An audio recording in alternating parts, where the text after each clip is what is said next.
quelque sorte. Alors voilà donc le Smith & Wesson M&P. Donc voici le M&P. Hop.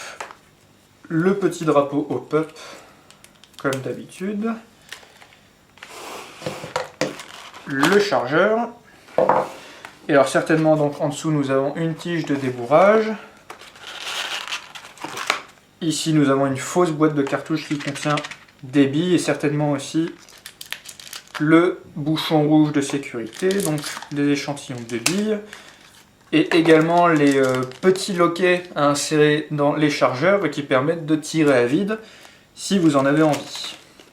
Alors voilà le Smith & Wesson M&P 9. Je dis bien 9 puisqu'il s'agit en l'occurrence d'une réplique de la version 9 mm. Alors s'il y a bien une chose là à chaud que je peux dire, c'est que la réplique est incroyablement légère.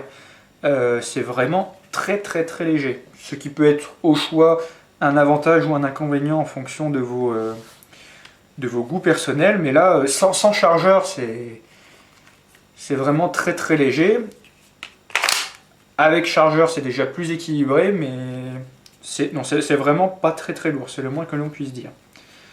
Ensuite, et bien entendu, comme à chaque fois avec Tokyo Marui, nous avons une réplique qui n'est pas full métal, puisque nous avons une culasse en plastique. À savoir que ça n'est pas une lubie, ou du moins ça n'est pas qu'une lubie de la part de Tokyo Marui, puisqu'au Japon, ils n'ont juste pas le droit de fabriquer des GBB disposant de culasses en métal. Marui n'a pas le choix, ils sont obligés de produire des GBB avec des culasses en plastique. Ce qui est une contrainte légale, mais à titre personnel, moi j'aime assez les GBB avec culasse plastique parce que le plastique a plusieurs avantages par rapport au métal. Ça a besoin de moins de puissance pour être bougé, ce qui permet d'améliorer l'autonomie en gaz. Le plastique est moins sensible au froid, il transmet moins bien le froid, donc ça permet de mieux résister au froid. Malgré le faible poids des culasses en plastique, Marui montre bien qu'on peut toujours avoir des kicks qui sont assez importants. Et comme la culasse est légère, ça permet aussi d'avoir un cycle de la culasse qui est très rapide. Enfin, tout ça pour dire qu'en ce qui me concerne, je ne trouve pas vraiment qu'avoir un GBB en sortie de boîte avec une culasse en plastique soit vraiment un désavantage, en tout cas pour le jeu. Après, c'est sûr que pour la collection, c'est quand même plus sympa d'avoir une belle culasse en métal. Alors certains pourront dire que Marui est un petit peu en retard par rapport à d'autres marques, puisque d'autres versions du M&P sont déjà sorties, que ce soit par WE ou par VFC dernièrement. Il y a au moins une différence, au-delà donc de la culasse qui n'est pas en métal sur le modèle Marui, c'est que la version Marui possède une sécurité qu'on peut donc lever comme ça, qui est ambidextre. Ça bloque la détente de cette façon.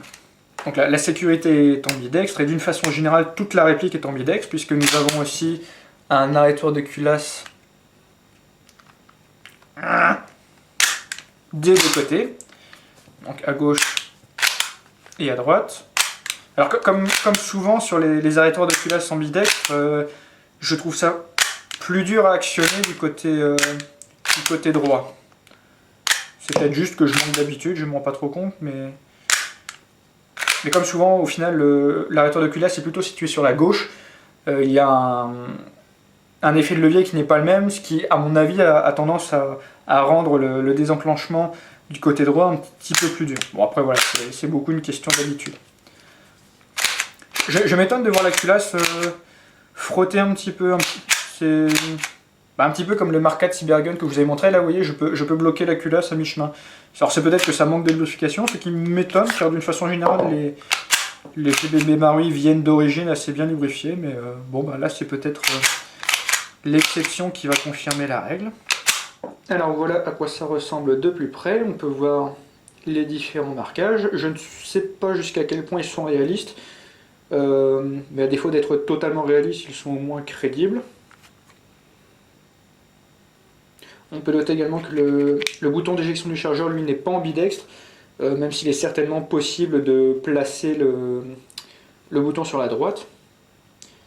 Les marquages du côté droit, avec les éternels marquages Lego japonais Tokyo Marui Made in Japan ASGK. On peut voir un numéro de série ici. A priori, en général, les numéros de série sur les répliques Marui ne sont pas uniques. Encore faudrait-il confirmer cette information pour le M&P. Voilà à quoi ressemble le viseur. Les 3 points blancs qu'on rencontre très souvent et que personnellement je trouve très bien.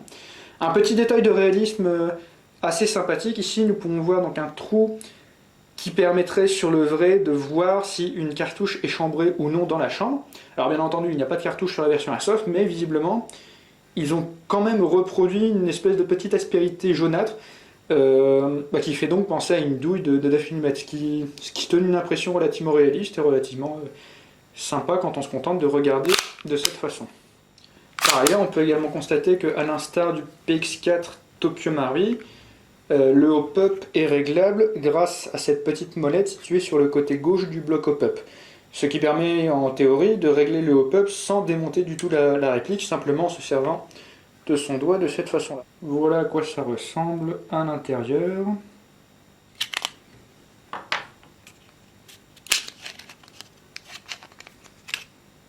On peut voir ici l'extrémité jaune qui donc donne l'illusion qu'il y a une cartouche à l'intérieur de la chambre qui est plutôt sympa.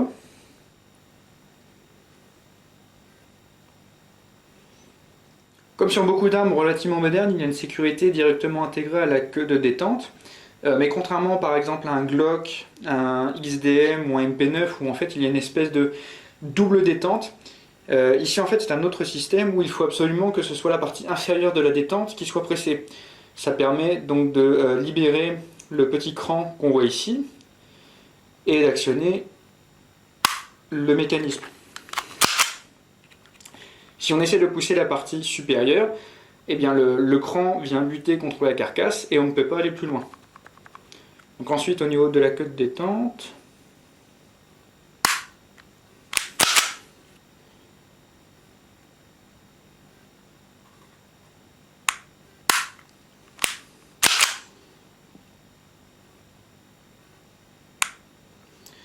alors, comme souvent chez Marui, bon, je ne suis pas très fan de la détente puisqu'on ne sent pas vraiment de résistance. On tire et puis le coup finit par partir sans qu'on s'en rende vraiment compte. Et alors là, pour le coup, sur le MEP, on peut voir que le trigger reset est vraiment très long.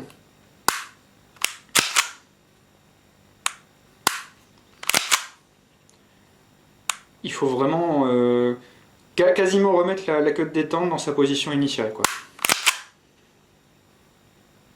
Ce qui pour le coup ne me plaît pas beaucoup. Je crois pas qu'il ait fait vraiment d'apparition ultra remarquée dans les œuvres de fiction. Je sais que c'est le pistolet utilisé par Samuel L. Jackson dans les Avengers, mais bon, c'est pas vraiment un film axé arme à feu, donc c'est pas non plus une présence extrêmement remarquée.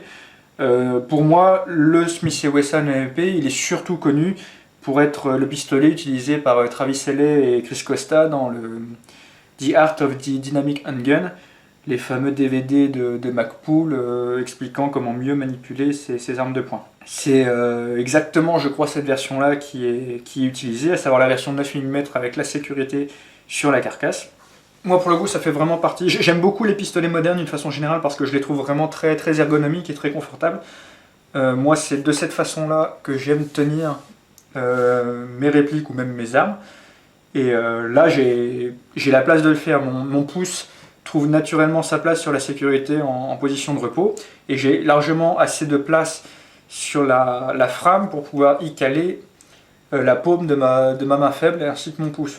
Par ailleurs, l'arrêtoir de culasse est suffisamment plat, suffisamment low profile pour que mon pouce ou ma main ne viennent pas perturber le fonctionnement lorsque je suis dans cette position-là. C'est un problème que j'ai par exemple avec le HK45. L'arrêtoir de culasse est beaucoup plus proéminent et quand je suis comme ça, si je ne prends pas garde, mon pouce peut perturber le fonctionnement de l'arrêtoir de culasse. Là pour le coup, c'est vraiment pas un problème que j'ai avec le MEP9. Voilà, au final on se répète toujours un petit peu avec Marui, hein, les GBB se suivent et se ressemblent et ça n'est pas un défaut en ce qui me concerne, loin de là.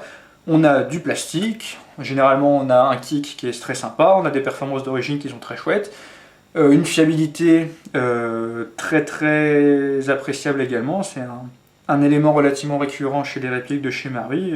Je ne pense pas que le MEP me décevra lorsque je l'essaierai en situation de tir.